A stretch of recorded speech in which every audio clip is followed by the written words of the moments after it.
नमस्कार दर्शकों, आज हमारे साथ है नरेश चौहान जी।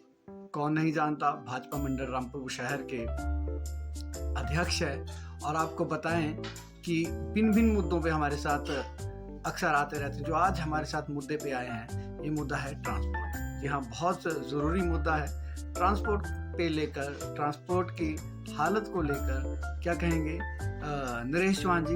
इस समय हम रामपुर शहर, जिला शिमला, हिमाचल प्रदेश से आप लोगों के मध्य हैं। बने रहे हमारे साथ। चलिए बातचीत करते हैं नरेश चौहान जी से। चौहान साहब, बहुत बहुत स्वागत है आपका। जो ट्रांसपोर्ट की व्यवस्था जो है चरमरा गई है, क्या कहेंगे सर आप?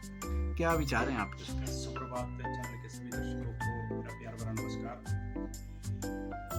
आज जो ट्रांसपोर्ट की व्यवस्था के बारे में आपने पूछा है, रामपुर में बड़ी बदतर स्थिति है।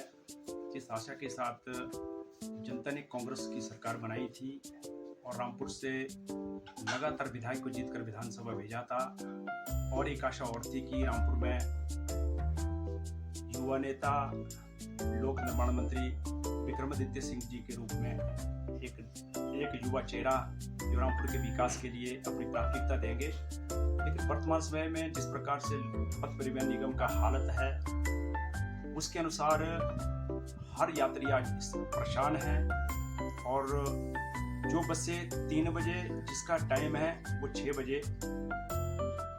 इस अपने रूट पर जाती है। और उसके साथ साथ जो हमने जानकारी प्राप्त की है, रामपुर में 138 बसों के परमिट है, लेकिन वर्तमान समय में 30 बसें पूरी तरह से कंडम हो चुकी है जो वर्कशॉप में खड़ी है, और 28 बसों की बुक वैल्यू भी टोटली जीरो हो चुकी है, वो चलने लायक नहीं है। लेकिन वो आज भी फिर भी चलाई जा रही है। वो यात्री के जान को जोखिम में डालकर जाके बसें चलाई जा रही है। पर भी हाल ही में आपने देखा होगा कि शिंगड़ा में जाके एक बस जाके चलती चलती चल गई, और उसके साथ पिछले कल जाकर उर्मन नाम के स्थान पर दोनों टायर ही चले गए। आज मैं हालत आपको बताऊं, आज सूचना मिली है जो बस रोडू जाती है वो आज समरकोट में खड़ी है, और पिछले कल जो जरशी के लिए, तो वो 7 बजे यहाँ से चली जरशी के लिए, जो कि 4 बजे उसका 3:30 बजे उसका समय है, और वो आज जरशी में खड़ी है। तो आज हालत ये है कि ट्रांसपोर्ट की ये हालत है कि पूरी तरह से ठप हो चुका है, और वर्कशॉप में जरूरी जाके जो उपकरण होते हैं वही उपलब्ध नहीं है। तो कहने का तात्पर्य है कि भी आज रामपुर का सबसे बड़ा डिपो है, जिसमें कि जो बसें जाके रामपुर ट्रांसपोर्ट से दिल्ली से लेकर कश्मीर तक जाती है और पूरा हिमाचल प्रदेश को कवर करती है। लेकिन आज हालत ये है कि रामपुर में लोकल रूटों पर चलाने के लिए बसें नहीं, बाकी तो सारे जाके जितने जो लंबे रूट के जो लंबे रूट है वो सारे सस्पेंड कर दिए गए हैं। चौहान साहब, जो ठेकेदार है काफ़ी परेशान है, ट्रेजरी खुल नहीं रही है और लोक निर्माण विभाग इस समय सोया हुआ है, यही कह सकते हैं। क्या कहना है आपका? जी, कि लोक निर्माण विभाग जो एक मुझे लगता है कि एक बहुत महत्वपूर्ण विभाग है जनता की नज़र में। जो सड़कें बनती है तो वो जीवन रेखा है, पब्लिक की जीवन रेखा है। लेकिन वर्तमान समय में जो लोक निर्माण के जो हालत है वो बद से बदतर होते जा रहे हैं। सिर्फ प्रदेश की सरकार सिर्फ जो केंद्र की योजनाएं हैं, PMJSY 3, PMJSY 4, उस नाम पर जाके अपने भाई लूट रही है, और जो स्टेट्स का जो फंड जाके रोड के लिए होना चाहिए वो टोटली ज़ीरो है। जितने भी छोटे छोटे रोड है, जो रोड मुख्य मार्ग तक पहुंचते हैं, जिसके माध्यम से लोग अपनी नकदी फसलों को मुख्य मार्ग तक पहुंचा सकते हैं, उन रोडों के लिए 1 लाख रुपए का भी फंड नहीं है। लोक निर्माण मंत्री जी बार बार इस क्षेत्र में भी आए हैं और हिमाचल प्रदेश के अलग अलग विधानसभाओं में भी जाते हैं, और मंत्री जी भी मुझे लगता है पूरी तरह लाचार है, और उनके पास बजट का बहुत बड़ा अभाव है, और वो बजट ही किसी भी छोटी सड़क के लिए नहीं दे पा रहे हैं।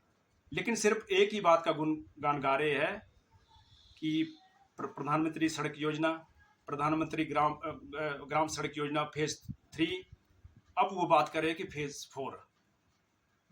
मैं सरकार से ये पूछना चाहता हूं कि ये परियोजनाएं तो केंद्र सरकार की है। यदि मंत्री जी आप भी ना होते पीडब्ल्यूडी विभाग के तो निश्चित तौर पर ये सड़कें तो अप्रूव होके आ ही जानी थी। इसके बाकायदा एस्टीमेट वहाँ बने होंगे, डीपीआर तैयार हुई होगी, उसके बाद दिल्ली पहुंचे होंगे। तो निश्चित तौर पर केंद्र में माननीय गडकरी जी ऐसे महत्वपूर्ण विभाग के मंत्री है और वो किसी भी रोड के लिए जी आके किसी भी प्रकार का फंड जाके सैंक्शन करवा सकते हैं। और मुझे लगता है कि आज रामपुर की जो स्थिति मैं आपको बताऊं, पिछले कल हम देवटी क्षेत्र में थे, जो यहाँ के माननीय विधायक है जो कैबिनेट रंग के साथ सरकार में है, उनके क्षेत्र की जो सड़कों की हालत है, सेरी पुल एक ऐसा स्थान है जहाँ पिछले साल में वहाँ बरसात के कारण स्लाइड हो गया था और आज भी हालत ये है कि वर्तमान समय में जो आने वाला जो सीज़न है उस सीज़न के लिए जाके वो सड़क ठीक होने वाली नहीं है और लोगों के पिछले साल की जो फसलें हैं वो तो बिल्कुल तबाह हो चुकी है और वर्तमान समय में जो मुझे लगता है कि लोगों को कोई आशा नहीं बची है। सिर्फ एक ही आशा है, वो रोड जाके प्रधानमंत्री सड़क योजना 3 में जाके स्वीकृत हुआ है, उसी फंड से जाके जो वहाँ के डंगे हैं वो लगाए जा रहे हैं, लेकिन स्टेट फंड से कोई भी जाके पैसा उस सड़क के लिए सैंक्शन नहीं है। चौहान साहब, सड़कों के बारे में, ट्रांसपोर्ट के बारे में आपने बताया, काफ़ी लंबे समय से जो ट्रेजरी नहीं चल रही है, बजट का अभाव है, तो क्या कहना चाहेंगे आप? देश में वित्तीय आपातकाल की स्थिति है। पिछले 6 महीने से ट्रेजरी बंद है। जो ठेकेदार लगातार सरकार का सहयोग करते हैं, अपने पैसों से वो विकास में भागीदार बनते हैं। 1.5 और 2 वर्ष से उन्होंने अपने पैसों से जाके सरकार का सहयोग किया है, डंगे लगाए हैं, सड़कें खोली है, लेकिन आज हालत ये है कि ट्रेजरी बंद होने के कारण उनकी आर्थिक स्थिति बद से बदतर होती जा रही है और लगातार उन पर बहुत बड़ा एक भार पड़ता जा रहा है।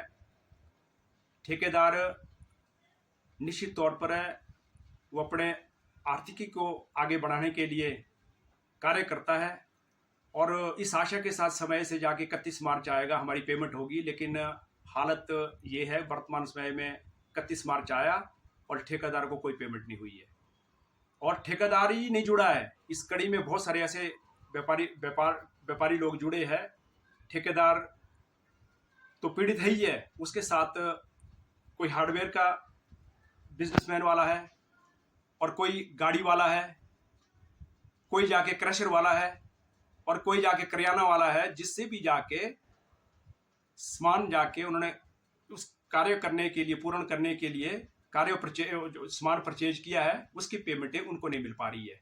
तो कहने का तात्पर्य ये है कि आज जिस प्रकार से सरकार का एक रवैया, एक नकारात्मक रवैया जाके खासकर रामपुर विधानसभा क्षेत्र के लिए है, वो बड़ा मुझे लगता है कि बड़ा दुर्भाग्यपूर्ण है। और हिमाचल प्रदेश में 2-4 कॉन्स्टिट्यूंसी ऐसी है जो सुनने में आया है 31 मार्च में रामपुर का जो आपका लोक निर्माण विभाग का या ये आईपीएच का जो बजट था वो अन्य विधानसभाओं के लिए ट्रांसफर कर दिया गया है। लेकिन हमारा ये कहना है कि रामपुर से हिमाचल प्रदेश में लोक निर्माण मंत्री है, लेकिन मैं मंत्री जी से ये पूछना चाहता हूँ कि आप मंत्री है, रामपुर में लगातार आपके ही पार्टी का विधायक लगातार विधानसभा चुनकर जा रहे हैं। रामपुर की जनता ने वो कौन सा जाके मुझे लगता है कि पाप किया है कि आपको वोट दिया है। यदि आपको वोट दिया है तो जवाबदेही भी आपकी होगी। आज जवाबदेही भी आपकी है और जनता से आपने बड़े बड़े वायदे किए थे, हर घर को रोजगार मिलेगा, 1500 रुपये मिलेंगे और बिजली का 300 यूनिट फ्री मिलेगा, लेकिन आज जाके मुझे लगता है कि ये सारे कागजों में देखी जाने वाले शब्द है, वर्तमान समय में ये टोटल जाके कुछ भी नहीं है। तो मेरा कहने का तात्पर्य ये है कि वर्तमान समय में जो सरकार है वो टोटली जाके जनता के विरोध में खड़ी है और जनता को जाके जो पूरे भ्रम में डालने की स्थिति में है। आज भी जाके जो बड़े बड़े स्टेटमेंटें आती है और उससे ये लगता है कि सरकार जाके बहुत अच्छा काम हिमाचल प्रदेश में कर रही है, लेकिन हिमाचल प्रदेश की स्थिति जाके पूरे भारतवर्ष में जो ये नापी जाएगी तो हिमाचल प्रदेश सबसे निचले पायदान पर आज देखा जा रहा है। Thank you so much Chauhan साहब, हमारे साथ इस पॉडकास्ट में, इस बातचीत में सम्मिलित होने के लिए। Thank you so much.